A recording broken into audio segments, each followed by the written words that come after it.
let's talk about cronyism and corruption. I've talked a lot about free markets, and I've sort of asked the question in the past, have we gone so far from free market principles that we cannot return to them? And I ask that question genuinely, and I ask that question because in so many ways, we have distorted the free market with bureaucracy, and that applies to education, healthcare, property rights, and taxes, business, things like this, where we literally have distorted what free markets would normally do very, very, very well. We oppose taxpayer money being given out as grants to businesses, prefer instead to let the free market and private initiative decide who will be economic winners and losers.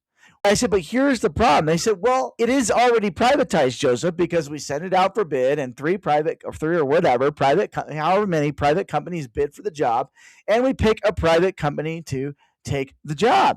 I said, well, wait a minute. Here is the problem, though, with cronyism and corruption in the process. And here's what it is. The problem is that and I'm just going to use this as an example, and it may not be a great one. Let's say that door is broken and the private market would say, yeah, we'll pay $200 to fix the door.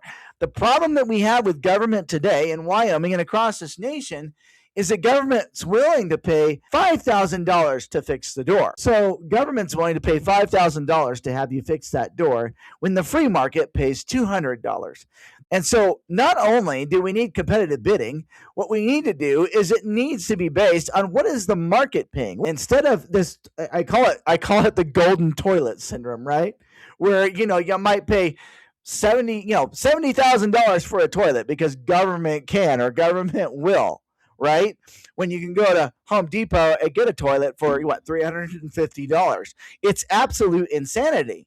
And it destroys the free market. And so this is a really, really big thing, you guys, that's really affecting all of our lives when you think about it, cronyism and corruption, and how it affects our food prices. Did you know that 25% of everything that you and I sit here and make when we go to work every day, 25% of that is kind of going to feed this beast. It's going to feed this taxation, this massive spending, this out of control spending without accountability, this idea that government creates its own market instead of letting you and I and the free market create that market.